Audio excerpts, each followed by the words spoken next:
Napitupulu dari Sekretariat FKP. Pagi ini kita akan membahas tentang investasi pada sektor teknologi informasi dan komunikasi. Pembicaranya adalah Berli Martawardaya. Beliau adalah Research Director di Institute for the Development of Economics and Finance, INDEF. Mungkin kalau disebut INDEF, semua orang sudah tahu ya. Selain itu, Berli juga adalah dosen di Fakultas Ekonomi dan Bisnis Universitas Indonesia. Seperti biasa, di FKP semua akan di-mute. Nanti ketika acara bagian tanya jawab, silakan Bapak dan Ibu memilih tombol raise hand dan kita akan menanggapi pertanyaannya sesuai urutan. Selain itu, Bapak dan Ibu bisa mendapatkan slides dari Dropbox yang alamatnya URL-nya tertera di layar. Kita biasanya sekitar 30-40 menit untuk presentasi, Mas Berli, nanti sekitar 20 menit untuk Q&A. Ya, jadi silakan Pak Berli untuk presentasinya. Ya, saya sih kayaknya paling 15 maksimal 20 menit lah slide-nya gitu. Jadi mudah-mudahan bisa lebih banyak buat diskusi. Baik, ini ini sudah mulai kelihatan. Jadi lebih pada curiosity dan ya kan ya banyak pembahasan dan inilah yang tentang peranan peranan ICT gitu kan, ICT. Tapi pas dicari tidak banyak riset yang yang rigorous lah dengan number dan aggregation gitu kan. Terus juga terus setelah go deeper ya kita harus limit what we can do ya, karena kalau para unicorn itu kan tidak ada ya ternyata nggak ada data juga, nggak dibuka. Jadi yang bisa dilakukan untuk riset adalah di ICT-nya. Tapi kalau seperti ya Tokopedia, seperti Bukalapak ataupun tiketing, atau mereka tidak rilis numbers-nya kan. Nah, jadi yang bisa kita lihat adalah di sini. Jadi saya memang punya passion agak lama tentang economic growth and distribution. Ini topik skripsi dan tesis dulu juga. Nah, ini terutama ya melihat numbers yang seperti ini kan, bahwa kita bisa lihat bahwa Jepang ya walaupun paling tinggi, tapi ternyata Korea yang paling steep, yang paling growth-nya tajam lah, yang growth-nya tinggi ya, dan di bawahnya Malaysia juga cukup steep, sementara Thailand dan Indonesia itu kurang lebih trajektorinya hampir stabil gitu ya. Jadi kalau kita mau nyusul negara-negara lain ya we have to change gitu kan ternyata. Jadi baru Japan, South Korea yang safely escape middle income trap ya dengan Malaysia coming close gitu. Maaf Mas Berli, apa bisa mungkin di view-nya digedein aja ya, digedein atau view full screen ya? Oke. Nih. This is okay ya. Ya lebih better ya. Oke. Ya. Oke. Kemudian yang kalau yang model yang klasik solo itu kan lebih ke capital labor sama land gitu kan. Tapi kemudian yang lebih baru ya solo ya Lombard, kemudian endogenous growth itu lebih ke inovasi ya, dan kita lihat juga kan produk-produk dari Jepang, Korea yang udah kelihatan itu produk-produk yang ada teknologi lah, jadi bukan sweat ya, kalau Krugman bilang bukan hanya peningkatan input tapi juga peningkatan productivity gitu. Dan kemudian ini dilihat dari competitiveness index dan innovation index itu cukup menarik, bahwa di Indonesia itu nomor 36 ya tahun ini turun lagi di 50 ya terakhir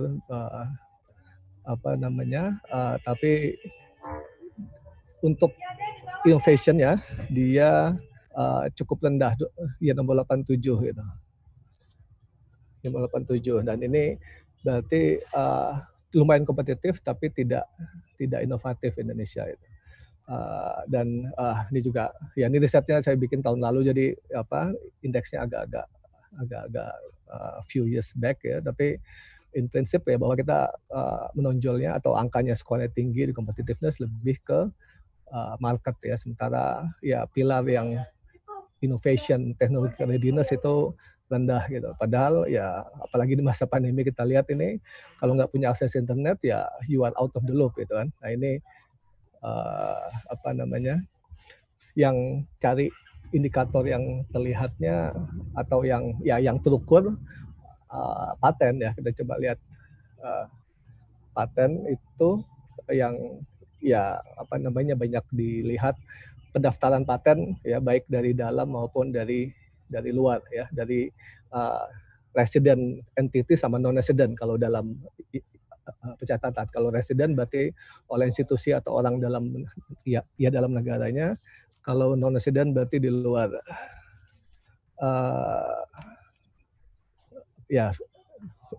Nah ini terlihat sangat jauh.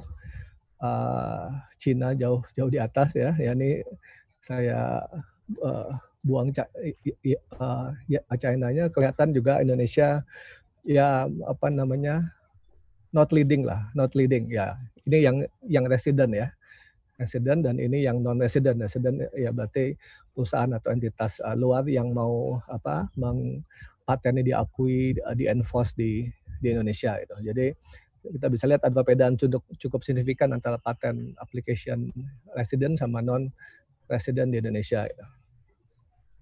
Dan kemudian juga terlihat sekali bahwa Indonesia khususnya buat high tech export itu jauh di bawah negara-negara ASEAN lainnya ya. Singapura bahkan 50% ya, Thailand 20%. Kemudian juga dari segi manufacturing ekspornya kita juga cukup rendah gitu. Dan ini ya seperti Anwar Nasution suka bilang ya, kita masih ekonomi kolonial ya istilahnya, itu ekonomi kolonial, karena service ekspor kita kebanyakan barang tambang dan barang tidak diproses lah gitu, kayak palm oil kan diprosesnya sangat minim gitu. Nah ini habis itu kita coba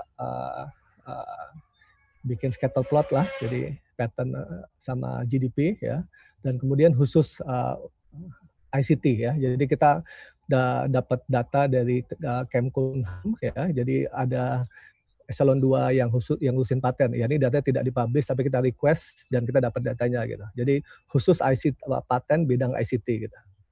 Ya ini terlihat cukup korelasinya cukup kuat lah. Korelasi cukup kuat untuk yang two factor ya, dan kemudian ya kita coba ya masukkan ke model yang masih cukup sederhana ya. Jadi makanya so ketika diundang oleh ya Kang Max ya, untuk di sini saya justru sangat minta masukan, minta dikritik dan diperkuat ya, karena memang ya ini namanya dosen penelitian, kita pengen kirim ke jurnal ya. Jadi kita sudah bikin working papernya ya, tapi bagaimana ini supaya ya layak lah masuk di jurnal yang lumayan lah gitu. Nah ini modelnya. Dan ini temuan ya regression resultnya ya menarik juga, bahwa kita pisahkan antara investment dan patennya gitu. Jadi ya dimana kalau ya paten itu kan knowledge ya, dan investment itu yang duitnya ya, ini pakai leg 1, leg ya, dan leg 4 bahkan kita pakai. Dan ini coba lagi, jadi ini kan datanya kuartalan, jadi kita bisa pakai leg 4 itu berarti tahun lalu dan 2 tahun lalu gitu. Nah ini dimana temuan sementara di sini ya, jadi dimana total coefficient dari paten itu lebih tinggi daripada coefficient dari FDI ya, dari investment. Ini yang ya, jadi physical sama ya knowledge investment lah gitu. Ya ini kita pakai beberapa macam model, dan kita cukup inilah dengan R-square yang juga ya lumayan tinggi. Nah ini ya satu masukan khususnya dari ya suhu Budi Rekso nih, bagaimana biar lebih kuat lagi hasil penelitiannya. Dan kemudian ini data untuk Indonesia aja atau ya ini Indonesia regional? aja, Indonesia aja, karena kan ya ini ya hanya Indonesia ya tahun 2000 sampai 2016 mana dia ya ini ya kita dapat untuk ini dari 2000 sampai 2000, nah ini dia all data di bawah ya quarterly 2000 sampai 2016 ya, karena untuk negara lain kan kita nggak at least belum punya akses untuk dapat paten ICT. Jadi kalau yang ada yang ada di World Bank di itu FDI ada, paten ada, tapi tidak per sektor ya. Ini kita tadi kan coba lihat pengaruh FDI dan paten terhadap overall. Jadi kita kan punya data paten overall dan kemudian kita cari khusus untuk ICT aja ya. Jadi untuk ICT ternyata kontribusi dari paten sangat tinggi. Jadi ya lebih tinggi dibandingkan terhadap overall. Ya ini kan GDP overall, ya ini paten overall juga. Ya, kemudian ya kita juga bandingkan dengan paten, ya ini yang lebih, ya ini kita breakdown lagi, yang di kanan ini modelnya di break. Jadi yang kiri ini semua paten digabung, paten resident, paten non resident. Di kanan kita pecah FDI-nya, investment dipecah atau di breakdown FDI dan DDI. Kemudian patennya juga dipecah paten resident sama paten non resident ya. Ya, jadi memang ya ternyata memang ya kita lihat juga sektor-sektor ICT khususnya telco kan patennya memang paten ya paten perusahaan-perusahaan asing lah, banyak kan paten ya Apple patennya Qualcomm patennya ya, jadi kontribusinya masih lebih besar paten non resident ya. Ya cuman ya ini dengan ini bisa lebih banyak data atau info yang bisa dilacak ya dengan ya hasil-hasil tes umum itu tidak ada signifikan autokorelasi atau heterosedastis lah, jadi sudah lewat yang umum. Tapi ya ini butuh masukan bagaimana supaya ini bisa lebih dalam lagi, dan tadinya juga kita mau minta data 2017-18 ya 19 ya, karena kemarin datanya itu kita bikin di akhir tahun 2018, jadi 17-nya belum keluar, jadi ini kita mau update dengan data yang terakhir sehingga bisa lebih ya sehingga lebih update dan lebih layak publish lah. Oke, ini agak hang nih. Ini kenapa hang? Sebentar. Ini makanya saya tadi nggak mau. Sebentar. Ini suka hang nih. Kalau dia full screen lagi siaran suka hang. Sebentar.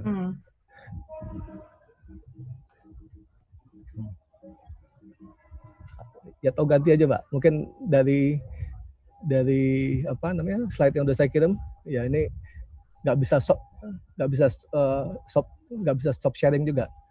Yes, mungkin dari botolnya ya di stop dulu.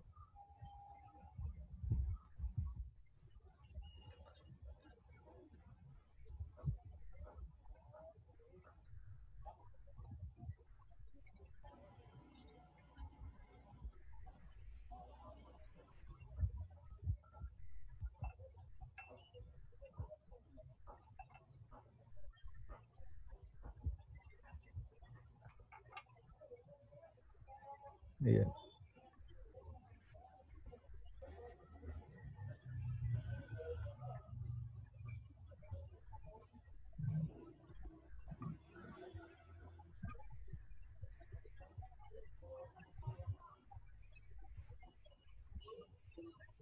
Sampai sini ya? Mau lanjut?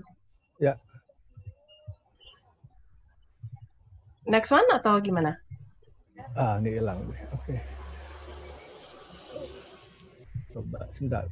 Ya, oke. Ya, next slide. Ya, cuman terus kita lihat lagi ya, coba ya ini kan buat policy discussion-nya ya, bahwa memang sampai data 2017 lalu ya memang R&D funding Indonesia paling atau sangat rendah lah, cuman lebih rendah Filipina yang lebih rendah di kita gitu. Ya Korea bahkan nembus 4%. Oke, lanjut.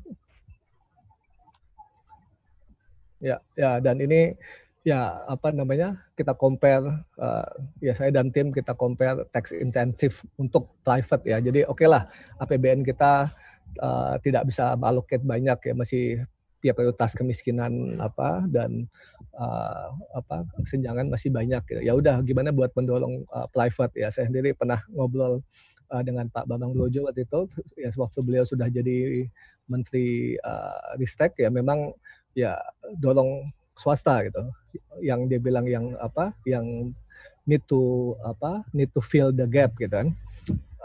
Tapi kemudian ya ketika ya ini saya pikir ini baru kami yang compare tax incentive buat private R&D ini pada tahun kemarin ini baru kita yang paling minim tax incentive-nya ya. Jadi baru 2019 itu baru ada tax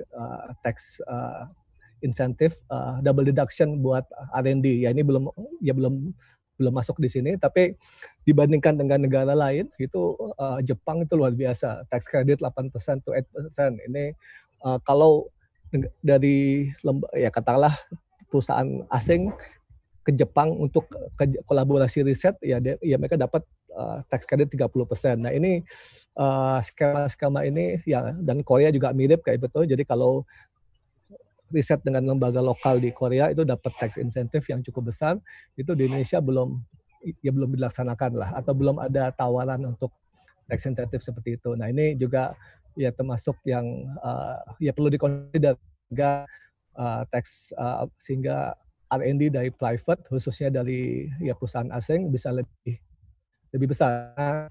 Ya, ini juga sempat yang lain kebetulan, tapi juga sekaligus kami tanya ke beberapa perusahaan besar, wah mereka kalau untuk riset R&D itu istilahnya bisa di mana aja gitu kan. Ya mendingan mereka ya risetnya di Malaysia atau di Singapura yang tax insentifnya sangat besar ya. Bahkan Singapura ya itu tidak ada di official dokumen, tapi ketika saya tanya ke ya, presiden direkturnya, mereka bilang di Singapura bahkan gaji pegawai Singapura itu di reimburse oleh ya, perusahaan Singapura. Jadi kalau mereka set up R&D center di Singapura, terus ada gaji, ada hire orang Singapura, ya Singapura setiap bulan itu gajinya di reimburse oleh pemerintah Singapura. Dan sehingga itu sangat menarik bagi mereka buat buat setup R&D center di Singapura. Dan ini dibandingkan dengan negara-negara lain ya kita yang paling tidak menarik kalau untuk dari segi tax incentive for private R&D. Oke, lanjut. Kita udah closing ya. Lanjut ke slide berikut. Ini juga iseng ya, kita ngolah data. Jadi makin kuat patent protection ya, maka makin banyak patent yang didaftarkan. Ini ada korelasi yang cukup kuat. Oke, lanjut.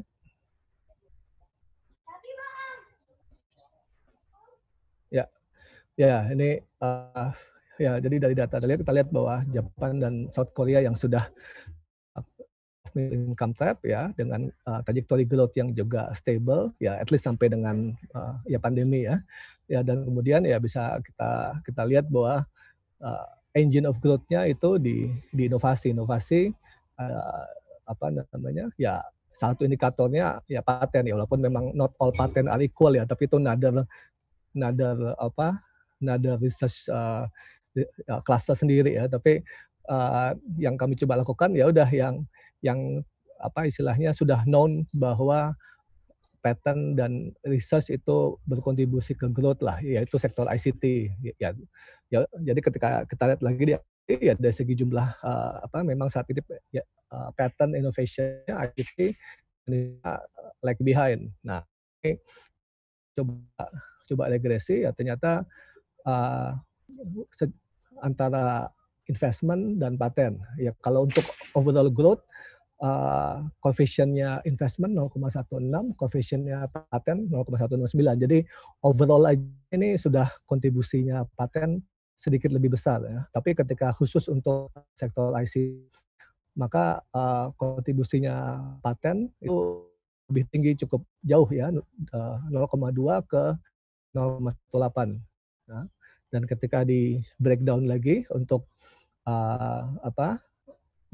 investment jadi DDI dan FDI, dan kemudian paten resident sama non-resident, ya yang paling signifikan memang untuk sektor ICT di Indonesia adalah FDI ya. Jadi 10 kali lipat ya, memang lebih banyak ya. Dan kemudian patennya juga dari segi internasional atau non-resident lebih signifikan yang non-resident, jauh lebih tinggi lah gitu. Dan ya berapa, ya ini ada satu slide lagi tapi saya lupa kirim. Jadi patent protection, kemudian fiscal incentive gitu, yang perlu diperkuat di Indonesia ya, sehingga kita bisa lebih banyak menikmati paten, ya menikmati riset ya, dan kemudian menikmati growth khususnya di sektor ICT. Dan ini sudah dilaksanakan negara-negara tangga kita agak lama, jadi sebenarnya bisa kita terapkan. Jadi in addition to double deduction yang sudah diterapkan, tadi perlu juga skema fiscal incentive untuk mendorong lembaga asing, perusahaan asing untuk melakukan riset dengan lembaga lokal. Nah ini yang kita belum ada. Oke, baik, dari saya demikian. Ya, terima kasih. Ditunggu masukan dan ya inputnya sehingga bisa jadi riset yang lebih kuat dan layak publish. Ya, baik. Terima kasih presentasinya. Sebentar, saya untuk keluar dari sini. Sudah ada, kita masuk ke dalam sesi Q&A. Sudah ada 2 partisipan yang mengajukan pertanyaan, 3. Mungkin saya masukkan pertanyaan dulu ya sebagai prerogatif host sebelum yang lain-lain. Kadang-kadang saya lihat ada tulisan patent pending gitu ya. Jadi ada produk atau service, usually product gitu ya, patent pending. Jadi mungkin mereka sudah memasukkan tapi belum di-granted. Nah, data di kita yang dipakai itu apakah sudah paten yang sudah granted atau masih submission? Mungkin itu saja dulu pertanyaan dari saya sambil memberikan kesempatan buat yang lain untuk bertanya. Mungkin saya ambil 2 lagi ya, Pak Berry, atau bagaimana? Sebaiknya satu-satu atau boleh. Kita bisa kumpulkan dulu ya. Mungkin saya ambil 2 pertanyaan lagi. Pak Firdausi, bila bisa untuk unmute. Halo? Ya, silakan. Setelah itu Pak Budi. Ini harus pakai video juga atau cukup suara ya? Cukup suara, silakan Pak. Oke, terima kasih atas kesempatannya Bu Lydia. Mungkin saya akan bertanya sedikit berbeda dengan yang disampaikan, tapi saya rasa sangat relevan. Karena dilihat dari data-data yang ditampilkan ini, saya melihat banyak sebenarnya peran dari multi kementerian di sini ya, baik yang berhubungan sama investasi, bahkan tadi seperti ada kerjasama antara industri perusahaan asing dengan lembaga pendidikan di Indonesia, berarti ada Menteri Riset ya. Lalu bagaimana kita mengembangkan sektor industri tersebut, berarti Kementerian Industri. Lalu tadi karena ini fokusnya ke ICT, berarti di Kominfo. Dan sepanjang saya tahu, paten itu bagian dari kekayaan intelektual, berarti bagian dari Kemenkumham. Ya. Nah, ini kan namanya kita di negara hukum, segala sesuatu kan berdasarkan hukum.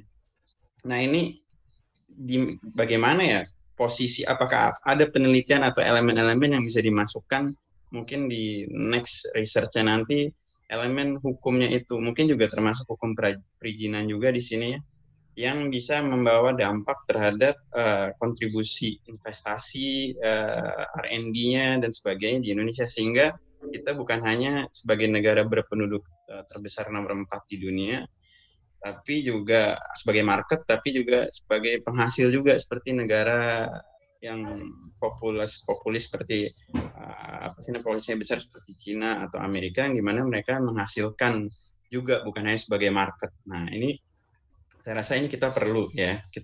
Nah, jadi mungkin untuk di data riset berikutnya perlu dimasukkan elemen regulasi dan sinkronisasi dengan kebijakan, dan bisa kita lihat mungkin setelah pandemik ini seperti apa nanti prosesnya. Mungkin komparasi juga bagus menurut saya sih gitu. Karena semua data-data ini kan mulainya dari kebijakan publik yang diterjemahkan dengan kebijakan hukum, yaitu dengan keluarnya peraturan-peraturan. Mungkin saya juga pengen tahu di sini tentang inovasi dan alih teknologi ya. Apakah konsep inovasi dan alih teknologi ini layak untuk dimasukkan sebagai elemen untuk pembahasan di research ini ya? Karena saya rasa sangat, kenapa kita ranking-nya lemah dan sebagainya, berarti semangat inovasinya lemah ya, dan juga kenapa kita penelitiannya kurang dan sebagainya. Mungkin kita lebih banyak nggak dapat input masuk alih teknologi, itu nggak seperti misalnya negara Cina yang mereka bisa force negara Barat untuk ngajarin mereka, dan bahkan mereka memodifikasi bahkan menjadi lebih baik. Terima kasih. Ini menurut saya ini sekian Pak Firdausi dari mana? Dari kota mana? Mengikuti dari kota mana? Saya sekarang lagi di Jakarta, tapi saya dosen dari Departemen Hukum Teknologi Informasi Komunikasi dan Kekayaan Intelektual, tapi sekarang lagi cuti studi S3 di University of Barcelona. Oh, oke. Iya. Departemennya di mana? Ini sama-sama ini ya? Sama, jadi kalau pendirinya itu Prof. Ahmad Ramli dulu jadi Dirjen HAKI berapa lama, terus Pak Dan Rifanto di... Departemennya Departemennya kantornya kalau terakhir itu Imam Bonjol, tapi kalau untuk pengajarannya sekarang di Jatinangor. Sampai 2 tahun lalu masih di Pati Ukur, tapi sekarang sudah berpindah ke Jatinangor, Fakultas Hukum. Departemen Hukum, Teknologi Informasi Komunikasi dan Kekayaan Intelektual. Baik. Ya, ini kesempatan yang baik untuk berdiskusi tentang hal ini, terutama ketika tadi Pak Berli juga menunjukkan bahwa patent protection di Indonesia cukup rendah ya. Berikutnya Pak Budi Reso Sudarmo, bisa mohon untuk unmute, silakan mengajukan pertanyaannya. Ya, terima kasih atas kesempatan diberikan, dan juga terima kasih untuk Berli atas presentasinya. Topiknya menarik. Dan terutama sekali karena kelihatannya idenya adalah membandingkan role of inovasi dan FDI. Nah, mungkin ada satu yang beberapa komen dan usulan untuk bisa memberikan penekanan dalam hal kontribusi ya, kalau ini mau jadi paper. Yang pertama tuh soal bagaimana exactly hubungan antara inovasi dan growth, artinya dari inovasi sampai proses produksi di negara berkembang. Jadi kalau misalnya cerita tentang inovasi dan produksi di US, kita udah banyak tahu ada Silicon Valley, dan udah banyak juga film yang ceritain bagaimana dari proses inovasinya sampai langsung muncul. Misalnya kan contohnya yang salah satu film yang terkenal kan filmnya tentang Apple computer ya. Nah, tapi di negara developing country itu nggak terlalu jelas menurut saya ya, prosesnya dari sebuah inovasi menjadi proses produksi itu exactly bagaimana, karena sebagian besar growth yang terjadi di developing country adalah pada dasarnya manufacturing yang teknologinya didatangkan dari luar. So, di mana sebenarnya role inovasi di developing country itu dalam hal produksi di negara itu. Nah, itu mungkin cerita deskriptif tentang itu tuh perlu untuk convincing orang bahwa kalau kita mau ngetes ini tuh worth it, karena memang ada story yang bisa dibuktikan. Itu satu. Jadi kalau untuk itu. Nah, yang kedua, dalam aspek pembuktiannya secara empiris, saya beberapa usulan. Yang pertama, kelihatannya kalau lihat dari hasil yang sekarang, ini kan kayaknya nggak pakai teknik kayak VAR gitu ya. Ini ada kemungkinan besar hasilnya tuh kena problem yang namanya spurious regression, karena R-square-nya gede sekali. Jadi artinya itu adalah dua data yang trennya sama-sama naik. Walaupun dia nggak punya hubungan apa-apa, ya di statistik akan kelihatan seperti itu. Nah, jadi untuk itu ada dua usulan. Yang pertama, kalau orang-orang time series akan minta datang ke time series, ya terserah. Tapi yang menurut saya mungkin bisa lebih menarik, yaitu kalau datanya bisa at provincial level. Jadi dilihat di provinsi, kan paling enggak provinsi 27 ya. Kalau bisa dilihat di distrik bisa, tapi kan distrik inovasinya nanti banyak distrik yang nggak punya inovasi gitu. Nah, kalau lihat di provinsi nanti bisa pakai panel fixed effect, which is much stronger untuk ngilangin spurious seperti itu. Itu satu usulan. Memang ada isu juga kalau provinsi apakah punya quarterly growth atau enggak. Tapi harusnya sih BI punya ya quarterly growth provinsi. Jadi itu data itu bisa masuk. Nah, yang kedua yang menurut saya perlu hati-hati itu membandingkan koefisien antara satu variabel dan variabel yang lain. Nah, kalau misalnya magnitudenya nggak sama antara FDI dan itu nggak sama, itu interpolatif koefisiennya mesti hati-hati. Atau kalau memang variabelnya itu semua dalam bentuk percentage change ya atau di log gitu kan, itu mesti ini hati-hati. Nah, so itulah suggestion dari saya. Oke, mungkin bisa dijawab dulu. Sudah ada 3 pertanyaan tadi ya, sebelum kita ambil lagi. Wah, ini sekaligus ya kesempatan langka buat guru pada ya suhu besar Bu Direkso nih ya sekaligus saya kira ya ini terima kasih sekali masukannya. Ya memang kalau baca-baca artikel di yang ya jurnal yang tinggi itu memang kuat di narasinya gitu.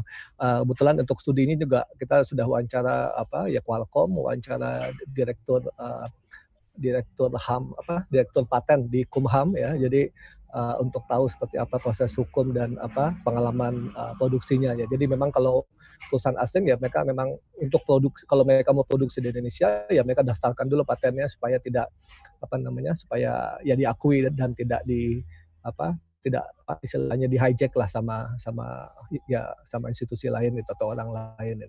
Jadi mereka juga bilang kita juga wawancara satu startup itu yang pakai paten, mereka Tani Hub atau e-fishery, saya ya perlu cek lagi. Wah, memang juga bilang untuk di Indonesia patennya masih perlu sekitar 3 tahun ya, sementara di Malaysia, Singapura itu paten yang lulus paten itu sekitar 18 bulan. Jadi memang kita masih sekitar 2 kali lebih lama. Jadi data yang dipakai memang data paten granted ya, bukan paten pending. Kemudian ini khusus lagi buat Prof. Direkso. Ya mungkin kalau provincial level data investasinya ada per provinsi ya, tapi untuk data untuk data patennya itu berarti tetap data paten overall, atau karena kan patennya kan kita nggak tahu diterapkan di pabrik di provinsi mana gitu. Jadi datanya tidak sampai sedetail itu kan. Kita harus cek satu persatu ke perusahaan yang ya dari segi effortnya sangat tinggi. Jadi ya bagaimana kalau kita bikin provincial level untuk FDI dan DDI ada datanya. Ya, investasi ICT per provinsi itu ada. Ya. Tapi untuk untuk paten dia dianggap sebagai knowledge spillover ya, sehingga sama di semua provinsi atau gimana baiknya. Nah ini mungkin ini saya butuh masukan itu. Kemudian Pak Firdaus, ya ini memang yang mengerjain ini memang para ekonom ya, cuman ya kita juga diskusi juga dengan beberapa ahli hukum. Saya juga pernah bantu Kominfo untuk hukum teknologi ya, jadi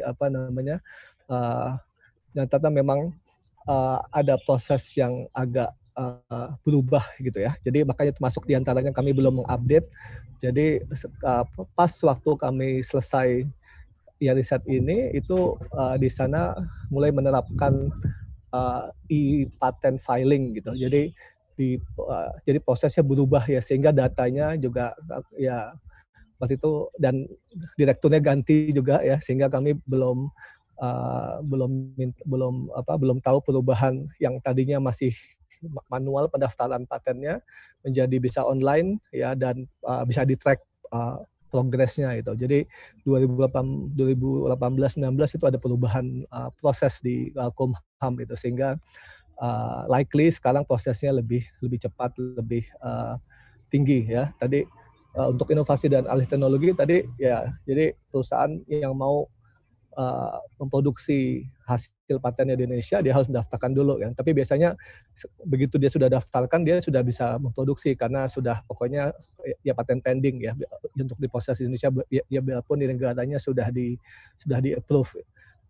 Jadi mereka pokoknya sudah pegang dokumen pendaftaran itu mereka sudah merasa aman untuk memproduksi dan tidak khawatir dibajak atau ditiru gitu. Ya mungkin itu dulu dari saya. Silakan. Ada 2 penanya lagi. Saya persilakan Pak Muhammad Fajar Anwar untuk bisa unmute. Halo, selamat pagi. Ya. Perkenalkan saya Fajar. Jadi pertanyaan saya adalah begini. Kalau untuk menumbuhkan inovasi itu lebih baik kita meningkatkan partisipasi pendidikan tinggi atau pendidikan menengah. Karena saya pernah baca kalau inovasi itu datang dari proses pendidikan. Terima kasih. Terima kasih banyak. Pertanyaannya singkat tapi susah untuk dijawab. Pak Muhammad Fajar dari mana? Maaf Bu, mengikuti saya acara ini dari mana? Dari kota mana? Dari kota Bogor, Bu. Oh, oke. Baik, terima kasih. Berikutnya Pak Max, silakan. Baik, terima kasih Lydia. Terima kasih Bang Berli untuk sharing gagasannya. Saya banyak belajar dari Bang Berli nih untuk isu ini. Memang menarik ya bagi saya yang bekerja di dunia Litbang ini. Kenapa gitu ya? Anggaran sudah cukup banyak, tetapi hasil-hasil Litbang itu tidak begitu banyak memberikan akselerasi untuk daya saing industri kita gitu ya, Bang Berli. Nah tadi Bang Berli coba membedah kira-kira seperti apa problemnya. Mungkin saya seperti ada beberapa catatan saya Bang Berli untuk papernya. Pertama, saya sepakat dengan tadi yang disampaikan oleh Pak Budi. Mungkin tidak semua akademisi itu paham bagaimana transmisi dari paten hingga ke growth. Mungkin kalau narasi itu bisa lebih dikonkretkan, saya kira akan sangat baik ya, memberikan insting, oh begini toh transmisinya, sehingga nanti kita bisa lebih clear bottleneck-nya itu di mana sih yang harus nanti kita gempur lewat berbagai kebijakan. Itu yang pertama. Lalu yang saya kira juga penting, saya itu tadi melihat ya data bagaimana GDP per kapita Tiongkok ya di 2000 berapa itu langsung melesat dan Indonesia agak flat gitu, dia bisa melesat. Mungkin kita bisa, kalau masih space-nya masih memungkinkan, Bang Berli, bisa ditarik satu studi kasus antara Indonesia dan Tiongkok nih, bagaimana policy dia terkait dengan pengembangan paten ya. Kita lihat Cina begitu banyak memberikan anggarannya untuk R&D-nya ya, bahkan tidak hanya itu, dia pun menaruh kaki-kaki riset dia di banyak negara berkembang ya, termasuk di Indonesia, di LIPI dan sebagainya. Nah mungkin ini yang juga kita rasa kurang ya, kita tuh kurang berani keluar. Tiongkok dengan akademi sainsnya itu bisa kemana-mana ya, merajai. Oleh sebab itu dia bisa dengan mudah membangun kapasitas keilmuannya mungkin. Itu yang saya kedua. Terus saya jadi teringat juga nih sama satu senior kami, Bang Berli, dari LIPI nih, almarhum Pak Tekianwi. Beliau sempat menulis satu buku tentang pengembangan kemampuan teknologi industri di Indonesia ya. Nah, salah satu catatan ya yang banyak beliau kutip di buku tersebut adalah tulisannya dari Sanjaya Lal ya. Jadi beliau tuh banyak sekali menulis tentang inovasi di Indonesia. Mungkin menarik juga kalau bisa dibaca lebih dalam. Nah, yang menarik memang tadi sudah disampaikan oleh Bang Berli ya, ada 2 faktor yang mempengaruhi ya. Kalau menurut kerangkanya Sanjaya Lal, pertama faktor demand dan supply ya. Jadi yang demand itu memang tadi sistem insentif sudah disampaikan oleh Bang Berli, bagaimana kita baru aja belakangan ini melakukan super tax deduction ya. Sebelumnya mungkin juga belum. Itu tadi variabel itu udah masuk. Kemudian pola pemilikan perusahaan dan kewirausahaan. Nah, kita nggak tahu nih kan, di kita masih dominan BUMN lah gitu ya, dan juga perusahaan-perusahaan besar juga muncul bukan dalam suatu environment yang kompetitif ya, lebih banyak karena ya pemberian license yang itulah. Mungkin ini juga mempengaruhi mindset dia terkait dengan inovasi. Nah, saya nggak tahu nih, kalau tadi saya coba bandingkan terkait dengan lokal dan internasional, ya yang lokal kayaknya kurang ya. Apakah saya nggak tahu nih, walaupun beberapa waktu ke belakang kita lihat PLN, Telkom itu mereka sudah melakukan kompetisi for innovation. Nah, itu mendorong produk-produk baru muncul. Nah, saya nggak tahu nih apakah ini akan menjadi gelombang kedua bagi badan usaha milik negara kita untuk bisa lebih take more active part lah dalam konteks ini. Dan juga hal yang lain ya tadi hambatan-hambatan perdagangan yang juga berpengaruh terkait dengan langkah melakukan inovasi. Itu dari sisi demand, dan tadi Bang Berli sudah sampaikan beberapa sudah masuk di coverage analisisnya Bang Berli. Nah, dari sisi supply, nah ini yang juga tanggung jawab kami ya di LIPI dan sekarang BRIN ya. SDM riset kita Bang Berli itu juga jadi kendala ya. Kita masih rasio riset kita terkait dengan peneliti jumlah penduduk itu juga berpengaruh. Kemudian juga prasarana iptek ya, kita juga baru-baru aja kan LIPI baru 2-3 tahun ini bisa open access jurnal. Sebelumnya kita selalu minta ke teman-teman. Nah, jadi infrastruktur risetnya, kemudian pendanaan dan kebijakan riset. Nah, ini mungkin nanti sisi yang bisa dikomparasikan dengan Tiongkok, Bang Berli. Kalau ini bisa ke arah sana, saya yakin narasinya akan jauh lebih kuat dan akan lebih bank begitu ya. Nah, terakhir saya akan sedikit membacakan satu paragraf aja Bang Berli dan teman-teman ya dari buku yang ditulis oleh Pak T. almarhum ya.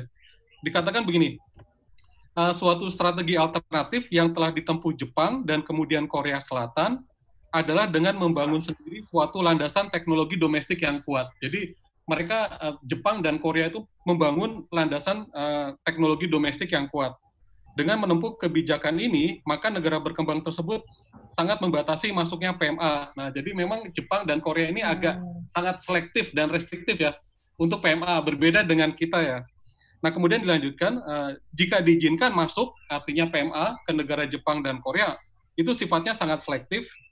Kegiatan perusahaan asing ini dikenakan berbagai regulasi dan ketentuan yang restriktif, mungkin terkait dengan transfer teknologi, dan lain sebagainya, begitu ya.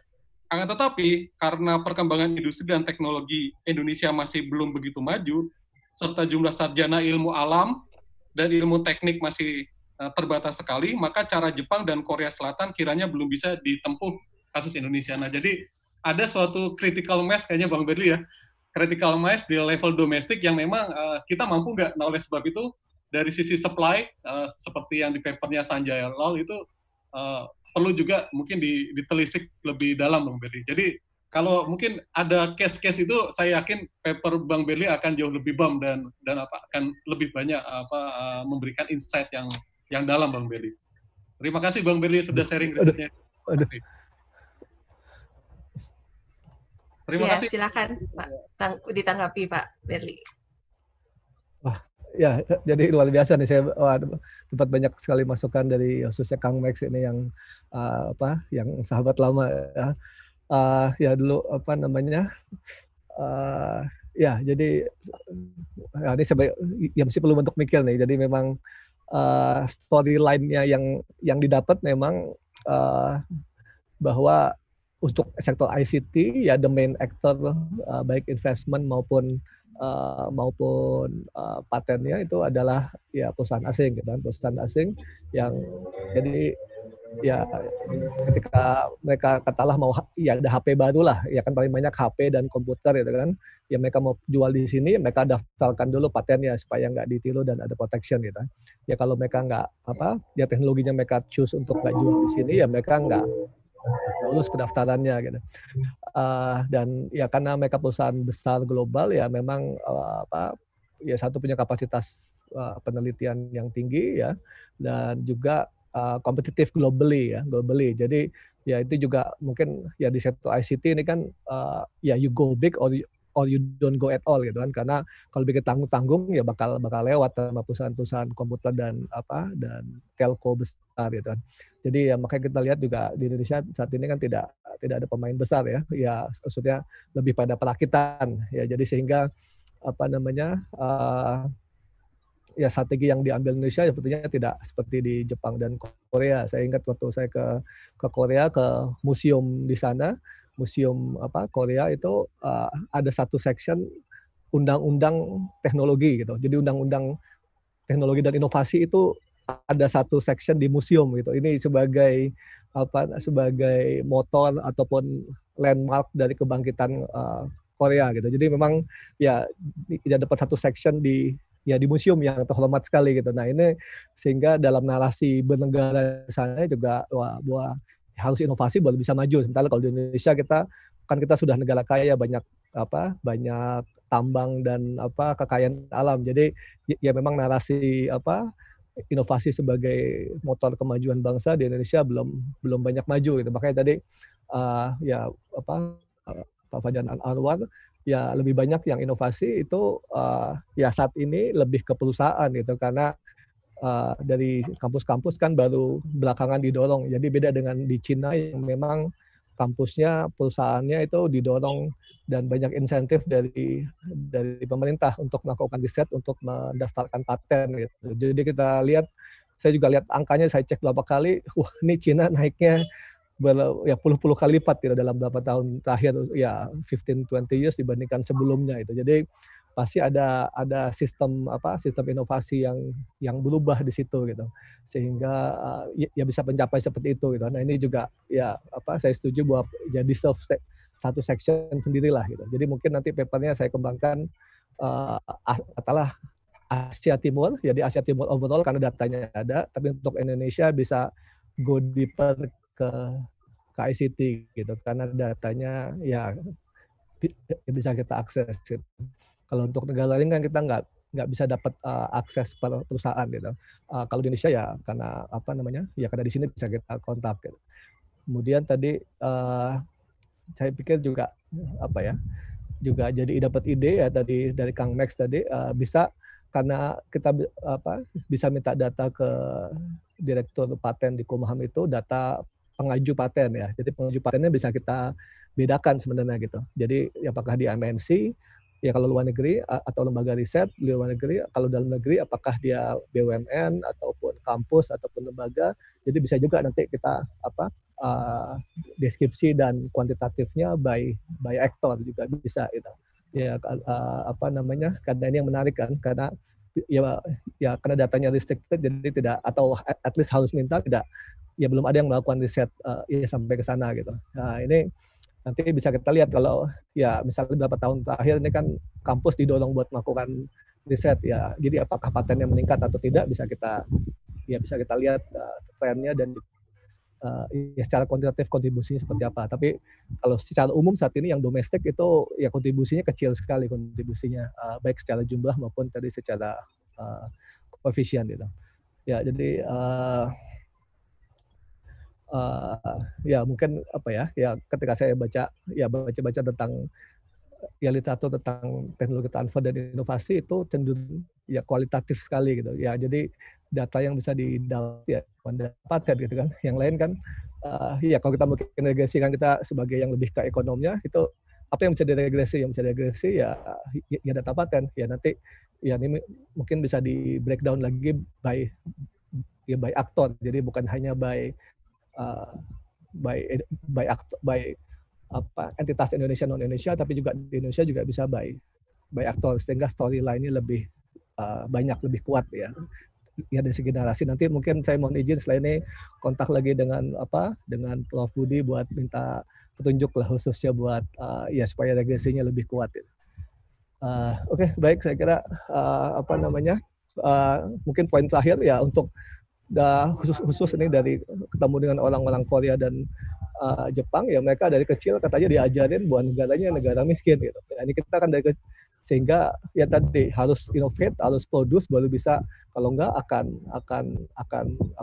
hancur negaranya gitu. Misalnya kalau Indonesia kita selalu diajarkan sebagai negara kaya, kalau dari kecil diajarin udah kaya kan jadinya nggak semangat kerja keras gitu. Jadi mungkin justru di pendidikan dasar itu. Jadi perlu dikurangi bahwa kita adalah negara kaya gitu, sehingga kurangi semangat berinovasi.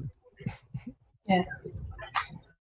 Baik, terima kasih banyak atas masukan-masukannya semua. Saya jadi terpikir